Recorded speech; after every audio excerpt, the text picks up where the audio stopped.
ನಾವು ಗುರುಭವನದ ಶಿಲಾನ್ಯಾಸವನ್ನು ಮಾಡಿದ್ದು 2023ನೇ ಇಸ್ವಿಯಲ್ಲಿ, ಉದ್ಘಾಟನೆ ಮಾಡ್ತಾ ಇರೋದು 2025ರಲ್ಲಿ. 2 ವರ್ಷಗಳ ಅಂತರ ಗುರುಗಳು. ಅಶ್ವತ್ಥಪುರದವರು ಹೇಳ್ತಾರೆ, ಹಿರಿಯರು ಹೇಳ್ತಾ ಇದ್ರು, ಮಹಾರಾಷ್ಟ್ರದ ಕಡೆಯಿಂದ ವಲಸೆ ಬಂದಿದ್ದು 600-700 ವರ್ಷಗಳ ಹಿಂದೆ ಅಂತೇಳಿ. ಅಲ್ಲಿಂದ ಬಂದಾಗ್ಲಿಂದನೂ ಶೃಂಗೇರಿಯ ಜೊತೆಗೆ ಆ ಗುರು ಶಿಷ್ಯ ಸಂಬಂಧ ಯಾವತ್ತಿಗೂ ಊರ್ಜಿತ ಆಗ್ತಾನೇ ಇದೆ. ನಮ್ಮ ಸಮಾಜಕ್ಕೆ ಯಾವಾಗ ಎಲ್ಲ ಸಾಮಾಜಿಕ ಸಂಕಷ್ಟ ಬಂತು ಅವಾಗೆಲ್ಲ ನಮ್ಮನ್ನು ಕಾಪಾಡಿದ್ದು ಶೃಂಗೇರಿ ಸಂಸ್ಥಾನ ಗುರುಗಳೇ. ಆದ್ರಿಂದ ಇಡೀ ಸಮಾಜ ಶೃಂಗೇರಿ ಸಂಸ್ಥಾನಕ್ಕೆ ತಮಗೆ ಮಹಾಸನ್ನಿಧಾನಗಳವರಿಗೆ ಯಾವತ್ತೂ ಚಿರಋಣಿಗಳಾಗಿರ್ತೀವಿ ಗುರುಗಳೇ. ತಾವು ಅಶ್ವತ್ಥಪುರಕ್ಕೆ ಬಂದಿರೋದು ಆಗಲೇ ಅವರು ಹೇಳಿದರು, ಎಷ್ಟೊಂದು ಖುಷಿಯಾಗಿದೆ ಅಂತ ಹೇಳಿದ್ರೆ ನಮಗೆ ಅದನ್ನು ವರ್ಣಿಸೋದು ಕೂಡ ಸಾಧ್ಯ ಆಗ್ತಾ ಇಲ್ಲ. ಅದಕ್ಕೋಸ್ಕರನೇ ಗುರುಭವನ ನಿರ್ಮಾಣ ಮಾಡಿರೋದು. ತಾವುಗಳು ಬರ್ತಾನೆ ಇರಬೇಕು ಗುರುಗಳೇ, ಅಶ್ವತ್ಥಪುರಕ್ಕೆ ಬರ್ತಾನೆ ಇರಬೇಕು, ಅನುಗ್ರಹಿಸ್ತಾನೆ ಇರಬೇಕು. ನಮ್ಮ ಸಮಾಜದ ಉದ್ಧಾರ ತಮ್ಮ ಮಹಾಸನ್ನಿಧಾನಗಳವರ ಶೃಂಗೇರಿ ಸಂಸ್ಥಾನದ ಒಂದು ಅನುಗ್ರಹದಿಂದ ಇದೇ ಥರ ಮುಂದುವರಿತಾ ಇರಬೇಕು ಅಂತೇಳಿ ನಮ್ಮೆಲ್ಲರ ಪ್ರಾರ್ಥನೆ. ತಮಗೆ ಸಮಾಜದ ಸಮಸ್ತರ ಪರವಾಗಿ, ಊರ ಪರವೂರ ಎಲ್ಲ ಮಹನೀಯರ ಪರವಾಗಿ, ಗ್ರಾಮಸ್ಥರ ಪರವಾಗಿ ಹೃತ್ಪೂರ್ವಕ ಸ್ವಾಗತವನ್ನು ಬಯಸ್ತೇವೆ ಗುರುಗಳೇ. ಭಕ್ತಿಪೂರ್ವಕ ಸ್ವಾಗತ ತಮಗೆ. ಹಾಗೆಯೇ ಶೃಂಗೇರಿ ಸಂಸ್ಥಾನದ ತಮ್ಮ ಜೊತೆಗೆ ಬಂದಿರುವ ಸಮಸ್ತರಿಗೂ ಆತ್ಮೀಯ ಸ್ವಾಗತ. ಋತ್ವಿಜರು ಬಹಳಷ್ಟು ಜನ ಶೃಂಗೇರಿಯಿಂದ ಬಂದಿದ್ದಾರೆ, ಊರು ಪರವರುಗಳಿಂದ ಬಂದಿದ್ದಾರೆ, ನಮ್ಮವರು ಇದ್ದಾರೆ. ಅವರಿಗೆ ಕೂಡ ನಾವು ಆದರದ ಸ್ವಾಗತವನ್ನ ಕೋರ್ತೇವೆ. ಅಶ್ವತ್ಥಪುರದ ಬಂಧುಗಳೆಲ್ಲರಿಗೂ ನಮ್ಮ ಆತ್ಮೀಯ ಸ್ವಾಗತ. ಊರ ಪರವೂರ ಗ್ರಾಮಸ್ಥರು, ಭಕ್ತ ವೃಂದ ಎಲ್ಲರಿಗೂ ಕೂಡ ಈ ಸಂದರ್ಭದಲ್ಲಿ ನಮ್ಮ ಕೃತಜ್ಞತಾಪೂರ್ವಕ ಸ್ವಾಗತವನ್ನ ಕೋರ್ತೇವೆ. ಭಿನ್ನವತ್ತಳೆ ವಾಚನ ಕಿರಣ್ ಮಂಜನ್ ಬೈಲು ಅವರಿಂದ.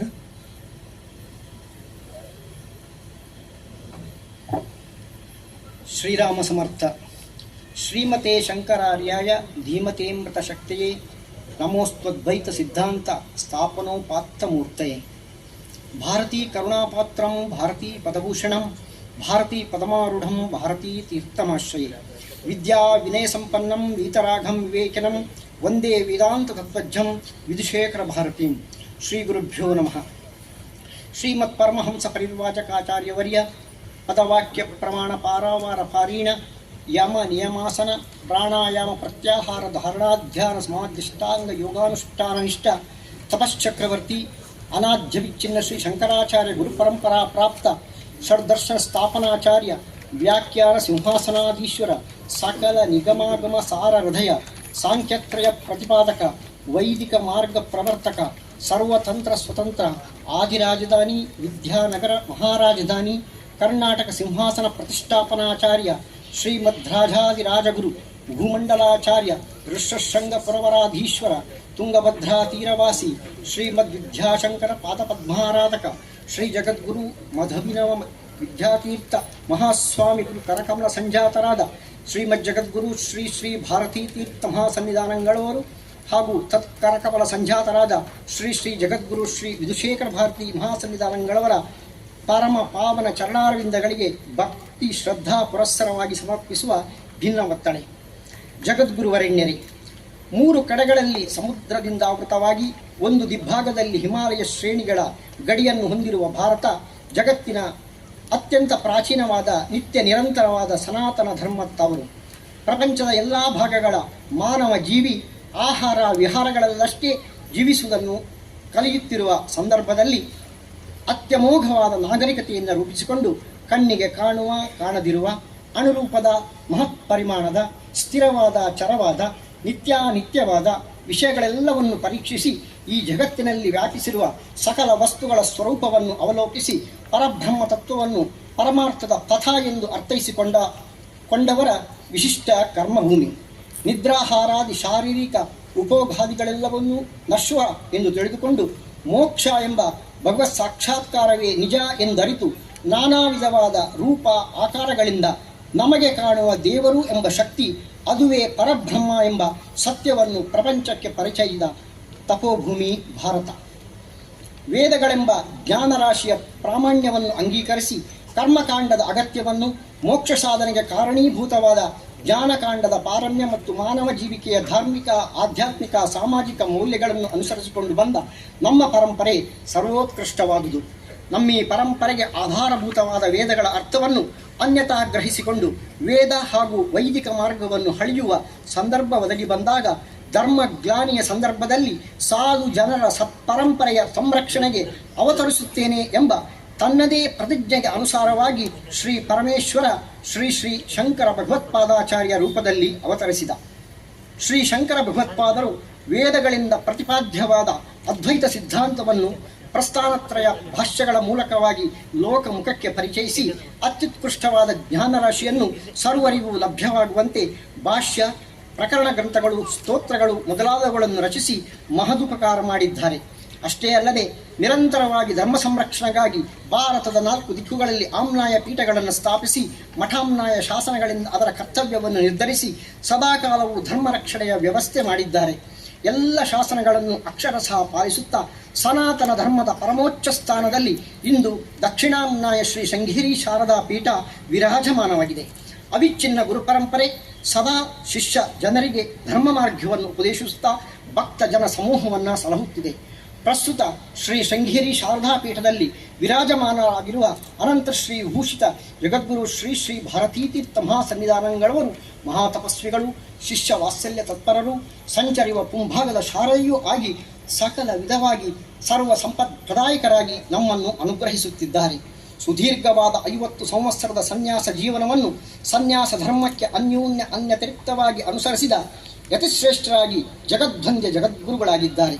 ಸರ್ವಾತಿಶಯ ಶಕ್ತಿ ಸಂಪನ್ನರಾದ ಜಗದ್ಗುರು ಶ್ರೀ ಶ್ರೀ ಭಾರತೀ ತೀರ್ಥ ಮಹಾಸನ್ನಿಧಾನಗಳವರ ಕರ ಕಮಲ ಸಂಜಾತರಾದ ತಾವು ಶ್ರೀ ಶ್ರೀ ವಿಧುಶೇಖರ ಭಾರತಿ ಎಂಬ ನಾಮಾಂಕಿತರಾಗಿ ಶೃಂಗೇರಿ ಶ್ರೀ ಶಾರದಾ ಪೀಠದ 37ನೆಯ ಯತಿಗಳಾಗಿರುವುದು ಭಾರತದ ಭಾಗ್ಯ ವಿಶೇಷ. ತಾವು ಜಗದ್ಗುರು ಶ್ರೀ ಶ್ರೀ ಭಾರತೀ ತೀರ್ಥ ಮಹಾಸ್ವಾಮಿಗಳವರ ಅವ್ಯಾಜ ಕರುಣೆಗೆ ಪಾತ್ರರಾದವರಾಗಿದ್ದೀರಿ. ತಮ್ಮ ವಿಷಯದಲ್ಲಿ ಅವರಿಗಿರುವ ಅಭಿಮಾನ, ವಾತ್ಸಲ್ಯಗಳು ಅಸಾಮಾನ್ಯವಾದವು. ವಿದ್ವತ್ತಿನಲ್ಲಾಗಲಿ, ಸದಾಚಾರ ಪರಿಪಾಲನೆಯಲ್ಲಾಗಲಿ, ಸಂಪ್ರದಾಯ ಸಂಸ್ಕೃತಿ ಸಂರಕ್ಷಣೆಯಲ್ಲಾಗಲಿ ತಾವು ಅಸಾಧಾರಣರು ಎಂಬುದನ್ನು ಅವರ ಮಾತುಗಳಲ್ಲೇ ಕೇಳಿರುವ ನಾವುಗಳೂ ಸೇರಿದಂತೆ ಹಲವಾರು ಮಂದಿ ಶಿಷ್ಯರು ಪುಳಕಿತರಾಗಿದ್ದೇವೆ. ತಮ್ಮನ್ನು ಗುರುಗಳಾಗಿ ಪಡೆದ ನಾವು ಧನ್ಯಾತಿಧನ್ಯರು.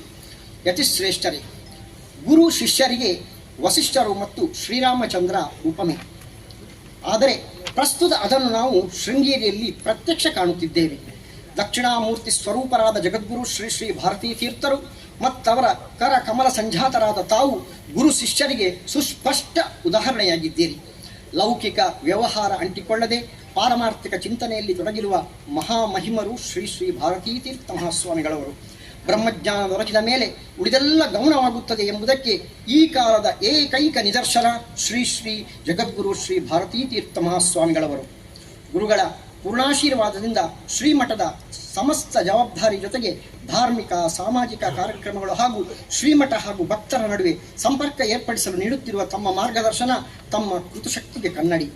ಮಹಾಸನ್ನಿಧಾನಗಳವರು ಸನ್ಯಾಸ ಆಶ್ರಮ ಸ್ವೀಕರಿಸಿ 50 ವರ್ಷಗಳನ್ನು ಪೂರೈಸಿದ ಸಂದರ್ಭದಲ್ಲಿ ಸುವರ್ಣ ಭಾರತಿ ಎಂಬ ಹೆಸರಿನ ಅನೇಕ ಧಾರ್ಮಿಕ, ಸಾಂಸ್ಕೃತಿಕ, ಸಾಮಾಜಿಕ ಕಾರ್ಯಕ್ರಮಗಳನ್ನು ಶ್ರೀಮಠದಿಂದ ನೆರವೇರಿಸಲು ಸಂಕಲ್ಪಿಸಿ ಹಲವಾರು ದೇವಸ್ಥಾನಗಳ ಜೀರ್ಣೋದ್ಧಾರ, ಪುನರಷ್ಟಬಂಧ ಕಾರ್ಯಕ್ರಮಗಳು ಶ್ರೀಮಠದ ನೆರವಿನಿಂದ ನಡೆದಿದ್ದು ಅನೇಕ ದೇವಸ್ಥಾನಗಳ ಬ್ರಹ್ಮ ಕುಂಭಾಭಿಷೇಕವನ್ನು ತಾವು ನೆರವೇರಿಸಿದ್ದೀರಿ.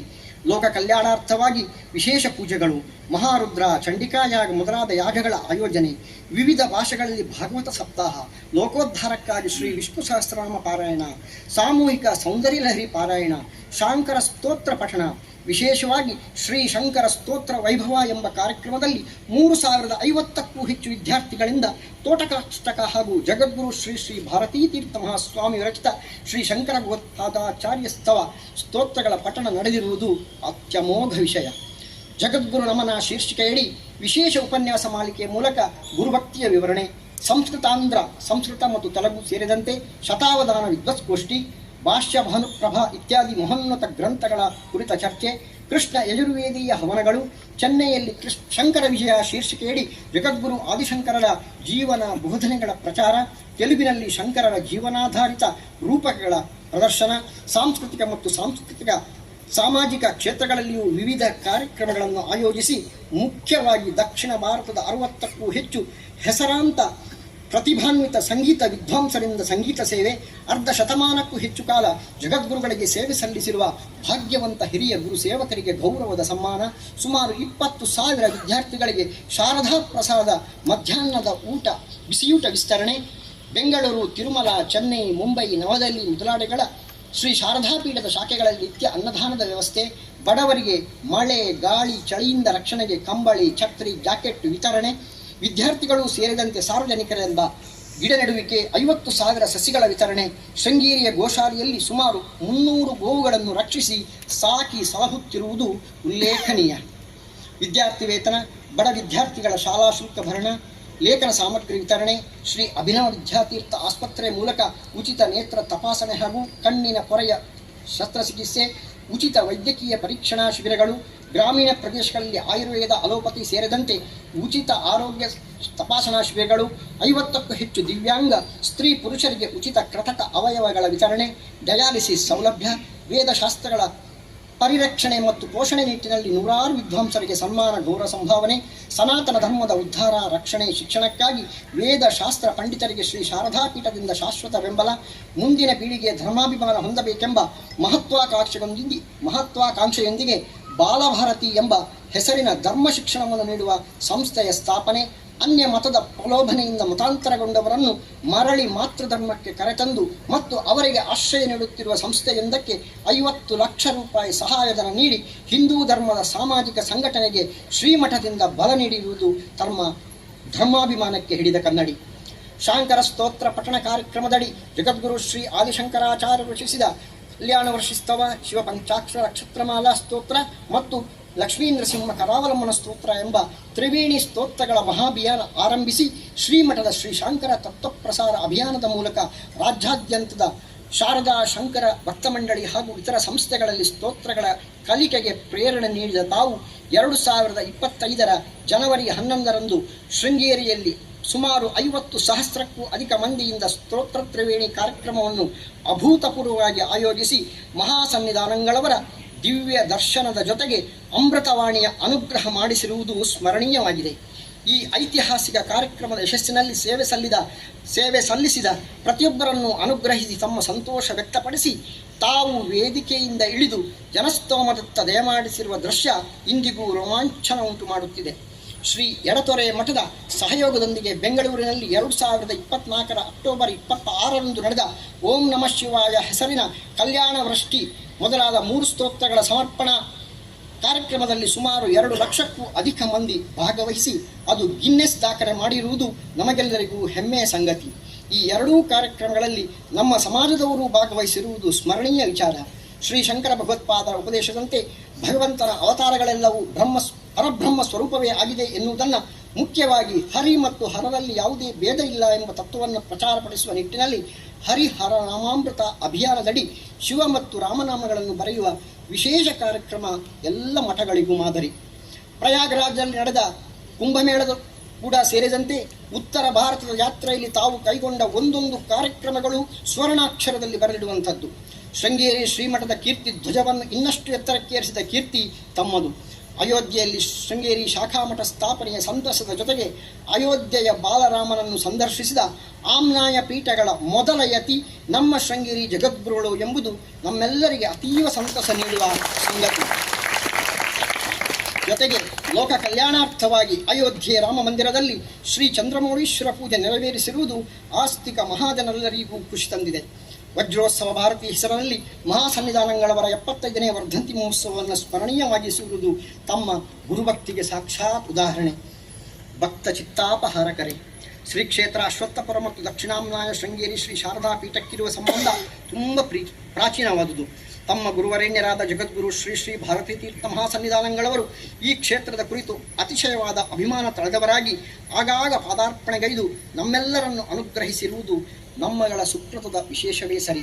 ಕಾರುಣ್ಯ ಸಿಂಧುಗಳು ನತದೋಗ ಬಂಧುಗಳು ಆದ ತಾವು ತೋರಿದ ದಯೆ ಪ್ರೀತಿ ಅನನ್ಯವಾದ ಧನ್ಯತೆಯ ಅನುಭವ ನೀಡುತ್ತಿದೆ. ಕಳೆದ 10 ವರ್ಷದ ಅವಧಿಯಲ್ಲಿ 5 ಬಾರಿ ತಾವು ಇಲ್ಲಿಗೆ ದಯಮಾಡಿಸಿರುವುದು ನಮ್ಮಗಳ ಸುಕೃತ ಫಲ. ಇದೀಗ ಶ್ರೀ ರಾಮೇಶ್ವರ ದೇವರ ಪುನಃಪ್ರತಿಷ್ಠೆ ಹಾಗೂ ಶ್ರೀ ಅಭಿನವ ವಿದ್ಯಾತೀರ್ಥ ನಿಲಯ ಗುರುನಿವಾಸದ ಉದ್ಘಾಟನೆ ಸಮಾರಂಭಕ್ಕೆ ಚಿತ್ತೈಸಿರುವುದು ಮಹದಾನಂದ ಉಂಟು ಮಾಡಿದೆ. ಈ ಪರ್ವಕಾಲದ ಸಂದರ್ಭದಲ್ಲಿ ತಮ್ಮ ಅಮೃತ ಸಮಾನವಾದ ಉಪದೇಶ ವಚನಗಳ ಮೂಲಕ ಇಲ್ಲಿ ನೆರೆದ ಸಮಸ್ತ ಭಕ್ತರನ್ನು ಉದ್ಧರಿಸಬೇಕೆಂದು ಸಾಷ್ಟಾಂಗ ಪ್ರಣಾಮ ಪುರಸ್ಸರವಾಗಿ ಬೇಡಿಕೊಳ್ಳುತ್ತಿದ್ದೇವೆ. ಆಡಳಿತ ಮಂಡಳಿ ಶ್ರೀ ಸೀತಾರಾಮಚಂದ್ರ ದೇವಸ್ಥಾನ ಅಶ್ವತ್ಥಪುರ, ದೇಶಸ್ಥ ಬ್ರಾಹ್ಮಣ ಸಮಾಜ ಬಾಂಧವರು ಹಾಗೂ ಭಕ್ತಾದಿಗಳು. ಅಶ್ವತ್ಥಪುರ ವಿಶ್ವಾವಸು ಸಂವತ್ಸರ ಚೈತ್ರ ಬಹುಳ ಷಷ್ಠಿ ಏಪ್ರಿಲ್ 19, 2025 ಶನಿವಾರ.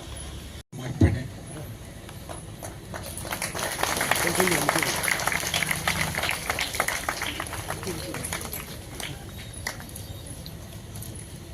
ಧನ್ಯವಾದಗಳು.